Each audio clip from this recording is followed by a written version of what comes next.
તાલુકા આખા થરાદના માત્ર 37 ગામ આવે, પણ બધા ગામોને પાણી આપવા માટે થરાદ અને ધાનેરા માટે 14 કરોડ મંજૂર કર્યા.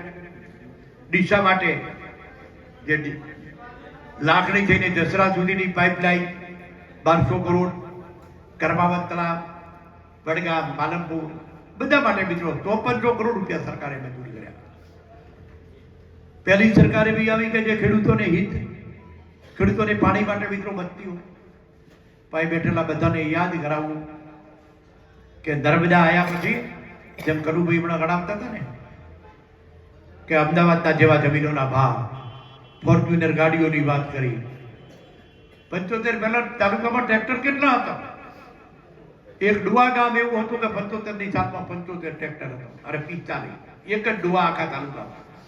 વાવ આખા તાલુકામાં માત્ર 75 સુધી 3 ટ્રેક્ટર, થરાદમાં 83 પછી શરૂ. આ દશામાં જીવતા હતા, આપણે હિજરત કરવી પડતી. નરેન્દ્રભાઈ આવીને શાળા પ્રોત્સવ કન્યા કેળવણી ચાલુ કરી, ખેડૂતો માટે કૃષિ મહોત્સવ ચાલુ કર્યા, ગરીબો માટે ગરીબ કલ્યાણ મેળા કર્યા. અને આ બધાથી આગળ અહીં બેઠેલા બધાને પૂછું, પેલા મિત્રો દવાખાનામાં આપણને તાવ તપની દવા મળતી હતી, તાવ આવ્યો હોય તો ટીકડી મળતી હતી, ક્યાંક ઇન્જેક્શન હોય. ભયંકર રોગો માટેની કોઈ સારવાર નથી. મારું બાળક તો માદું પડ્યું હોય, ભયંકર રોગ થયો હોય,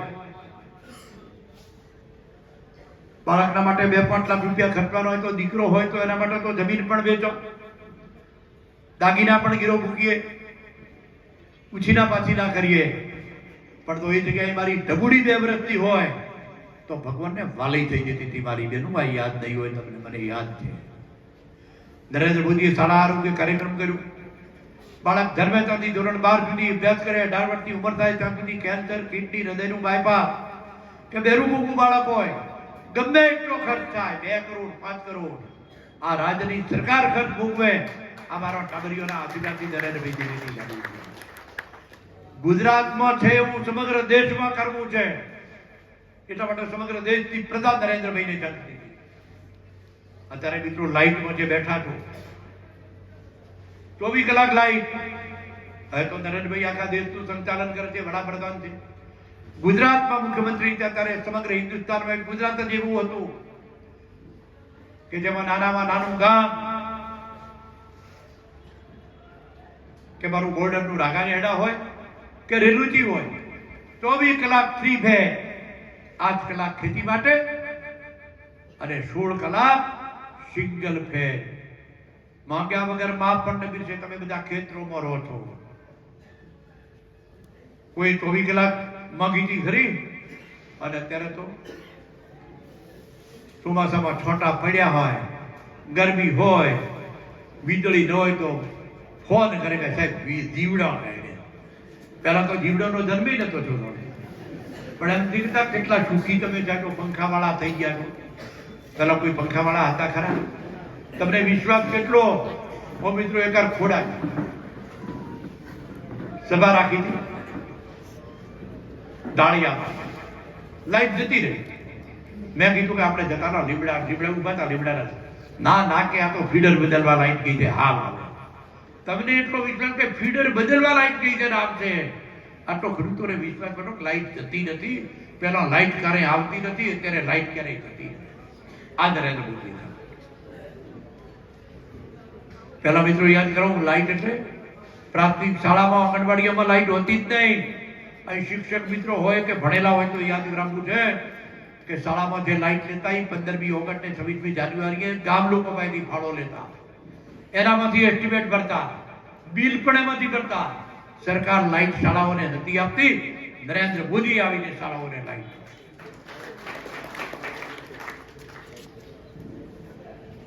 અત્યારે કોંગ્રેસે 60-70 વર્ષ સુધી રાજ કર્યું. કોઈ મિત્રો કોંગ્રેસમાં મને કહે કે અમને દવાખાના માટે 50,000 રૂપિયા પણ મળ્યા હતા, કોઈ એમ કે. અત્યારે આયુષ્માન ભારત અંતર્ગત 10 લાખ રૂપિયા વર્ષે ગરીબ પરિવારોને દવાખાનામાં મળે. નરેન્દ્ર મોદી ગુજરાતમાં હતા ત્યારે મહામૃતમમાં વાસ્તવિક યોજના અંતર્ગત ગળું માવતર પણ દુઃખી ન થાય એના માટે મિત્રો કાર્ડ આપવું. અત્યારે આયુષ્માન યોજના અંતર્ગત 10 લાખ સુધીની સારવાર તમને મળે. અને તો તમે યાદ ન કરો કે શું આપ્યું મિત્રો. કોઈ પરિવાર એવો ન હોય, ગામમાં પૂછો કેટલા એવા છે કે જેને દવાખાનામાં 5 લાખ રૂપિયા ખર્ચ થયો છે. કોઈ કિડની બદલી છે, કોઈ બાયપાસ કરાવ્યો છે, કોઈને કેન્સર થયો છે, કેટલાય ભયંકર રોગ મિત્રો આ આયુષ્માન ભારતનો ઉપયોગ કર્યો.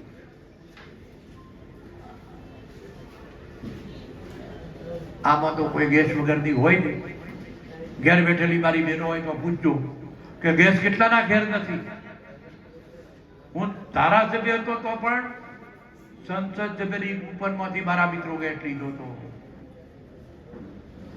ધારાસભ્યને પણ ગેસ મળતો નતો. મારી બહેનો દુહાડામાં મોતિયા આવી જતા હતા. અને ચોમાસામાં તો મને યાદ છે કે મારે માં કેરોસીન નોખતી જાય, રોજતી જાય, ફૂંક મારતી જાય. તમે આવું ચંદ્રિકાબેન ભૂતકાળમાં કર્યું છે ને કાંઈ સ્ટવ હશે. તમે તો અહીં મારે ભરત રહેતો હતો એટલે પ્રાઇવેટ વાપરતા, ચૂલો નતા વાપરતા. પણ અહીં બેઠેલી ચૂલાવાળી બહેનોને મારે કેવું છે, હું પાછળથી હેડતો આવું, આખો દિવસ મારી બહેનો ધણા વસણી રહેતી હતી. ખેતીવાળી હતી અને તો ઘેરે ધણા મળી રહેતા. ખેતી વગરની મારી બહેનો આખો દિવસ ધણો વેણવામાં ગાળતી હતી. ગામમાં કેટલાને મોતિયા હતા, કેટલા અંધાપાવાળા મા બાપ મળતા. અત્યારે મિત્રો ક્યાંક ભાગે જ કોકને અંધાપાવાળું ગણીએ, બાકી મિત્રો મોતિયાવાળું પણ ન હોય. આ પ્રકારની સારવાર મોદીના રાજમાં ઘેર ઘેર નળ કનેક્શન આપ્યું છે. પણ ક્યાંક મિત્રો માફ કરજો, ખોટો ન લગાડતા. ક્યાંક તમારા લીધે અમે પાણી વગર રહો. કારણ કે બધા ખેતરોમાં રહેવા ગયા છો અને હેન્ડતા ક્યાંક કાણું પાડી જાઓ. પાણી પીવો એનો અમને વાંધો નથી, પણ ક્યાંક શાકભાજી જ રચકાય પાતા. ગામમાં મારો 10 ઘર હોય તો તરસો રે મારા ધણીઓ. પેલા પરબો જોડાવતા હતા. સરકારે તો ઘર ઘર પાણી આપ્યું. ભૂતકાળની કોઈ સરકાર મિત્રો ઘરે, હું ધારાસભ્ય હતો તમને ખબર છે, હું 4 રસ્તા ઉપર રહેતો. મારાથી 50 મીટર જ 50 ફૂટ મારો નળ હતો. મારે ત્યાંથી ભરીને પાણી લાવવું પડતું. મારે ઘરે નળનું કનેક્શન નતું. મારા નળનું કનેક્શન મળતું જ નહીં, સ્ટેન્ડ પોસ્ટ મળતું. આ તો તમને કોઈને યાદ જ ન હોય કયો જમાનો હતો. અને અત્યારે ક્યાંક મગજમાં પૂછવું હોય, દેવા નાબૂદી. દેવા નાબૂદી કોની થાય રે? રૂઢો ગુનેગાર હોય, કારી પૈસા ભરે નહીં. માંગ્યા વગર માપ પણ નક્કી છે કે બેન તમે માંગ્યા નતા. છેલ્લા 6 વર્ષથી દર વર્ષે 6,000 રૂપિયા ખેડૂતને 2,000 રૂપિયા ના 3 હપ્તા ખાતામાં જમા થાય છે. 16મો હપ્તો હમણાં જમા કર્યો. આ 2,000 તો તમને કઈ હતા જ નથી. 6,000 રૂપિયા ગણતા જ નથી. 6,000 ઓછા એટલે પડે છે કે ભૂતકાળમાં કોંગ્રેસની સરકારે ક્યાંય પૂરમાં પૈસો આપ્યો નથી, વાવાઝોડામાં પૈસો આપ્યો નથી. પણ ભારતીય જનતા પાર્ટીની સરકારે 15માં અને 17માં પેટ્રોલ નબળી હોય, જરાય નુકસાન રૂપિયાનું ન થયું હોય તો લાગત પૈસા તમને આપ્યા. એટલા આપ્યા એટલે તમને 6,000 રૂપિયા ઓછા પડે. ભૂતકાળમાં 1 રૂપિયો કદી યાદો નથી. અત્યારે તો આ સાલે બીપર જોયા, ફેરે વળી માવઠું થયું. અને સીઝન તો એક હોય, પણ તમે એક સીઝનમાં 3 વાર વળતર માંગો. ખોટો છું? એક સીઝનમાં 3 વાર વળતર મારા ધણીઓ જાતથી માંગો છો. અને મારી સરકારે ભલી છે. સાહેબ 2 હેક્ટર કેમ કર્યા છે? હવે હું કહું છું કે આ વખતે 2 હેક્ટર બીપર જોઈને કર્યા. પણ એટલે કહું કે ભૂતકાળમાં રાતી પાઈ મળતી નથી. દુકાળ પડતો તો આપણને રોજગારી આપતા, ચોકડીઓ ખોદવાનું આપતા. 1 રૂપિયો ક્યારેય ખણે આપ્યું નથી કે પીવાનું પાણી માંગતા હતા. ત્યાં મિત્રો નર્મદાની નહેર આવી. નર્મદા જ્યાં નથી ત્યાં તળાવો ભરીને મારા ખેડૂતોનું તલ રિચાર્જ થાય, ત્યાં એન્જિન મૂકીને પણ ખેતી કરી શકે. એના માટે મિત્રો સરકાર બધે અહીં બધા તો ત્યારે આપણે અહીંના આવી હતા. મારું થરાદ માર્કેટ પણ અહીંનું હોય હતું. દોલત બજારમાં ચાલતું હતું, મોટી બજારમાં ચાલતું હતું.